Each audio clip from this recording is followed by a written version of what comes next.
David Summers, welcome to the Invergold Transport Conference 2023. You've already spoken, you've been up and down the aisles, you've been interactive with all the guests and the other speakers as well. How have you found the day so far? Well, from the outset, I'm inspired by the fact Charlie's put all this together as a private company mission to help people learn more about how to run their business professionally. And I'm inspired by the numbers that have turned out. A full house is wonderful to speak to. And there was definitely interest in people's faces when I spoke, yeah. And David, in terms of your speech and your interactiveness with the delegates, what do you think the main threads were coming out? People are always reluctant to speak up at a conference like this because they're not used to speaking in front of public. But I think the main threads were I could see in people's faces. A few people spoke, gave answers to my questions, but I could see in most people's faces recognition of what we're talking about. Yeah. That actually doing the right thing is good for business because it reduces your costs.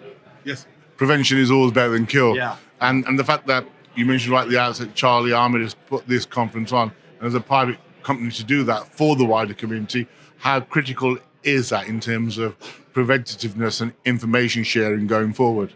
There aren't enough occasions when people can go along and take their mind and their thinking out of the hubbub of the day-to-day life in transport. So the more opportunities like this that exist, I think is benefit for the community, and Charlie's one of the pioneers doing that.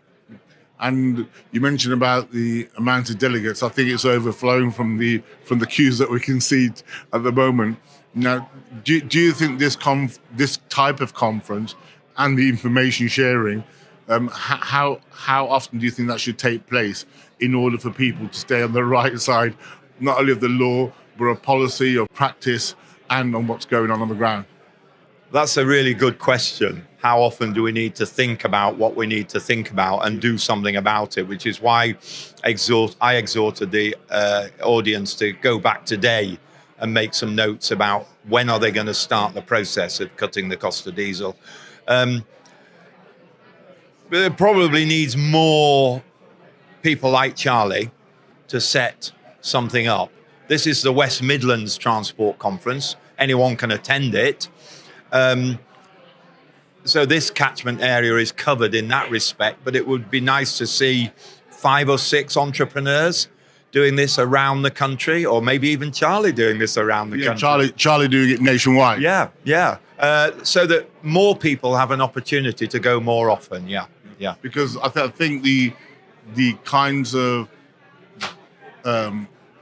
policy, practice, information sharing that takes place is actually very unique, but more so very, very critical, and also, but might be sound far-fetched to be life-saving, but it is very, very preventative. It is, and unless you chip away with it, you won't achieve it. So I think the chipping away is important. Yeah. So here's to a bouquet of nationwide conferences coming up. Whoever's running them, yeah, let's have them. Our man Charlie. Our man Charlie would take the lead, I'm sure. Thank you very much. Much appreciated. Thank you.